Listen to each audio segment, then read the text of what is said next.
Ladies and gentlemen, Stephen Kalonzo Musyoka is expected to be in the 2027 general election as a presidential candidate. And this gentleman knows very well that 2027 is going to be a seriously contested election. Why? If there is a president who has faced opposition, it is President William Ruto because of his way of politics and his way of governance. So therefore, I have taken my time to do an extensive video on some of the weaknesses of Kalonzo Musyoka and some of the things that he really needs to do, so that at least he can gain back Kenyans on his side. And I hope that he watches the video. Now, on this particular video, I want to look at some of the strengths that Kalonzo Musyoka has, which can make him the best leader amongst all these other leaders that are going to contest or maybe expected to contest in 2027. But before I take you through on that, if this is the first time you're watching my videos here, kindly take a second or two to subscribe, like and comment, because also that's the best way you can be able to support me. My number is always here. If you want to support the channel, well, you're welcome. But for those who want to engage me on how I can do my analysis on the topics you want me to touch on, please feel free to reach out to me. Let me dive in, but before I do so, let me give you 2 seconds to subscribe. Thank you so much for subscribing. May I just dive into the topic? Now, what are some of the things that I feel Kalonzo Musyoka has that makes him a better candidate? Number one, the sacrifices that he has made. The time for change is now. Kwa hivyo mimi nikaamua kumuondokea ndugu yangu Raila Amolo Odinga. We have to admit here that if there's someone who has made a sacrifice in this country and is a politician, this is none other than Kalonzo Musyoka. It's only that Kenyans do not favor his team. But Kalonzo Musyoka has made sacrifices now and then.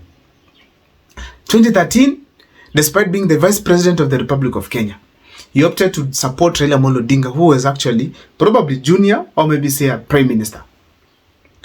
Second of all, in 2017, he still, despite being one of the serious contenders, he still decided to step aside and support Raila Amolo Odinga as the Deputy President again. Now, in 2017, despite doing that with NASA coalition, in 2022, he again decided to support Raila Amolo Odinga. And this time around, in 2022, he came down slightly from being a vice president or maybe a deputy president to become the prime cabinet secretary. And he left Martha Karua to step up and become the deputy president for Raila Amolo Odinga. Those sacrifices alone, they are enough for Kalonzo Musyoka to be supported by various parts of this country, genuinely. Now, the sacrifices are not just sacrifices. They are ways to gain grounds, ways to gain support. If you go, for instance, areas like Luo Nyanza, which has probably 1 or 2 million votes, Kalonzo Musyoka actually should demand support from there. Why? He genuinely supported Raila Amolo Odinga, and they brought 1 million+ votes, not once, not twice, but thrice from combined region.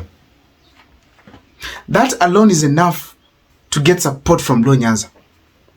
And I feel strongly that despite we can't trust Luo Nyanza right now, and I'm going to do an extensive video on that, Luo Nyanza should be fair to Kalonzo Musyoka.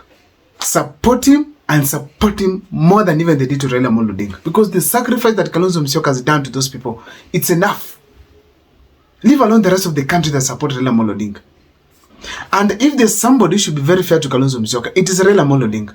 Juzi nilisikia kama Ruto alikuwa pande hii nasema to, mimi najua baba hata simama, sasa mimi nitakuwa na Kalonzo tu. Anaongea juu ya Kalonzo kama Kalonzo ni kama yeye.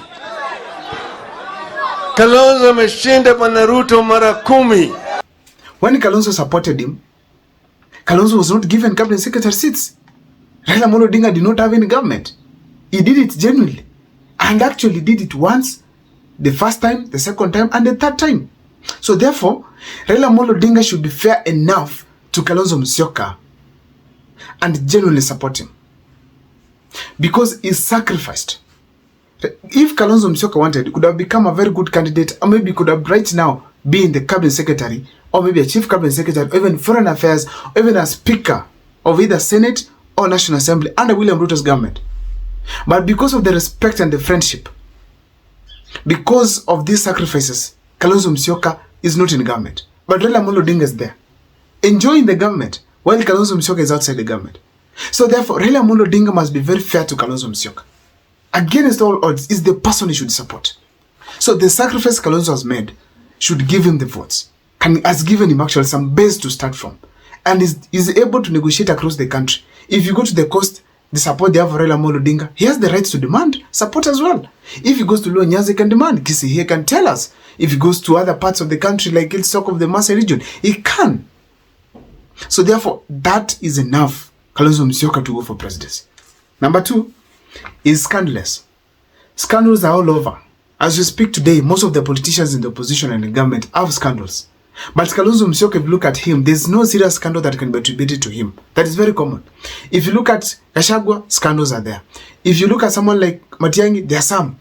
If you look at people like Eugene Wamalwa, there are things you can accuse him of. But not so much, of course. But if you look at Kalonzo Musyoka, being among the top leaders in the country, there are not so many things you can accuse Kalonzo Musyoka. So therefore, being that scandalous, it's ideal for him to go for presidency. So therefore, it will not give a serious base for William Ruto to argue against Kalonzo Musyoka. Therefore, it's one of the best candidates we can have in 2027. Number 3 is very famous. Kalonzo Musyoka is famous on the basis that because he has existed in politics for long, he has existed there ever since Moi's time, and now Kalonzo Musyoka is known countrywide. So if he comes for the campaigns, it will be easier for people to resonate easily with him.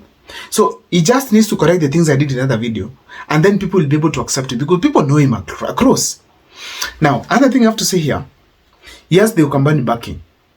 I've said it in most of the videos that I've done that in Kenyan politics, before you start and go to the rest of the country, you must have a support from your home. That is how it is. So Kalonzo Musyoka is assured of getting the support of the Kamba people. Those are the 3 counties, Makueni, Kitui, and Machakos. That is tremendous.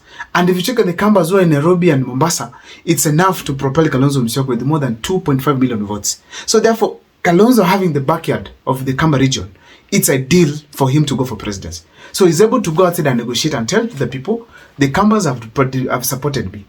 Enough for the other people to listen to him. And he has proven it not once, not twice, but several times. Because most of the members of parliament are from Wiper Party. His party that is leading. Most of the governors from his party. Most of the MCAs from his party. Most of the senators from his party. So what prevents Kalonzo Musyoka from becoming a president in this country? Another thing is the experience now. From the years he has been in power, he has so long experience. A huge experience on how he can be able to maneuver most of the things in the country. When you listen to Kalonzo Musyoka speak, you're able to tell that this person, when it comes to international relations, he speaks well. When it comes to relating and even making his utterances, he's very careful. Those are the behaviors of a leader. You don't just say anything.